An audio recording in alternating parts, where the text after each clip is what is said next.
Premiere पर सट्टेबाजी के साए छाने लगे।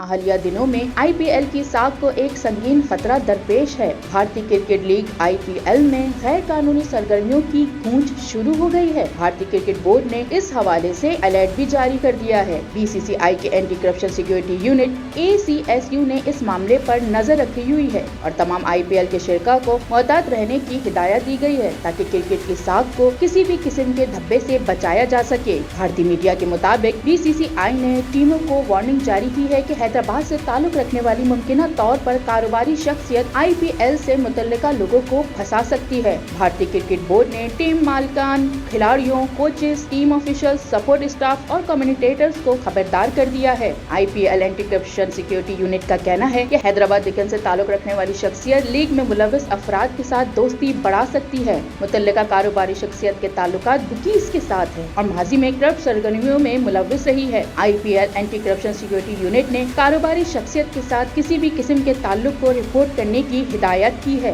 भारतीय मीडिया का कहना है कि एंटी करप्शन सिक्योरिटी यूनिट की तमाम टीमों और खिलाड़ियों को मोहतात रहने की हिदायत की गई है। मीडिया रिपोर्ट में बताया गया कि मशकूक शख्स अपने हदफ को महंगे तोहफे और जूली का लालच देकर फंसाता है। मज़कूरा कारोबारी शख्स प्राइवेट पार्टीज में बुलाने और टीम मेंबर के फैमिलीज को गिफ्ट देने की कोशिश कर रहा है। मज़कूरा शख्स आईपीएल में शामिल अफराद के करीब आने की कोशिश कर रहा है और उसे टीम होटल और मैचेस के दौरान देखा गया है।